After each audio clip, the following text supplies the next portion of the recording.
Ke nageenya karaa waaqayyo isinii faayatu bakka isin jirtanitti hordoftoota YouTube channel kiyya akkasuma immoo warroonni subscribe gochuudhaan akka maatii kiyya taatan kabajaan isin gaafadha jechuudha. Harri kan yaaddeef jechuudha waa tokko ibsuuf jechuudha. Innis maalidha? Hordoftoota amantaa musiliimaa jechuudha. Har'a Eid mubarak waan ta'eef hordoftoota amantaa musiliimaa hunda keessaniif bagaa sooma hiikaa keessaniif isiin gahee isiin jedha. Warra biyya keessa ta'e warra biyyaan ala jirtanis bagaa ittiin isiin gahee Eid mubarak isiin jedheen jira. Bakka isin jirtanitti fayyaa keessan isin fayyaa keessan isin yaakennu isin jedha. Warra biyya ala jirtanillee nagayaan isin galchee nama warra keessa wajjin bara dhufu kabajan isin yaataasisu isin jedha. Fayyaadha waan ta'eef fayyaa isin yaakennu biyya keenya illee nagaa haa godhu isin jedha.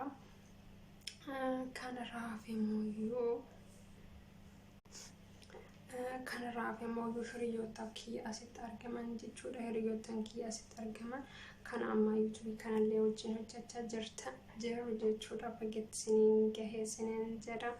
Baay'ee tokko isin jaalladha, baay'ee tokko isin kabaja. Bakka isin jirtanitti waaqayyo fayyaa keessan isin yaakennu isin jedha. Anaafillee waaqayyo fayyaa keessan yaakennu nagaa si galchu naan jedha. Kana jechuudha. Waan dhibee kana ta'eef xiqqoo galuun baay'ee tokko nama rakkisaa. Airportiin jiru maal waan ta'eef kanaafiyyuu isinillee waaqayyoon akkadhaa isin jedha. Anillee waaqayyo isinii kadhadha hunda keessaniyyuu. Kana fakkaataa nagaa naaf ta'a hundi keessaniyyuu. Warri akka kiyyaa asitti rakkatan yaani hanga tokko rakkatan jechuun galuudhaaf waan nama rakkisuuf waaqayyoon wajjin haa ta'e beeshita kana biyya as keessa bakka biyya kana keessa balleessu odoo biyya keenyatti galee baay'ee tokko das nama jedha jechuudha.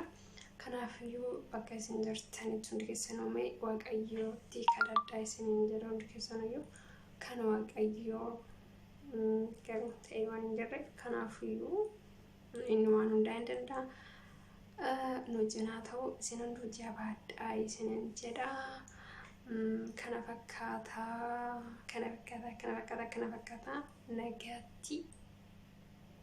nagaatti oola. Ayyaana garri isin hawa ayyaana garri sawa ayyaana garri sawa isin hawa amallee jechuudha. Hiriyootaan kiyyaa fi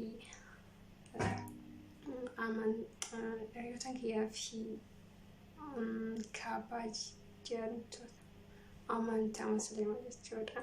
Kana fakkaata yaani xiqqoo waan amma hojii bitaa xiqqoo lajjafate kanaaf dhiifama naa godhaan balleessee isin jedha hundi keessaniyyuu nagaatti.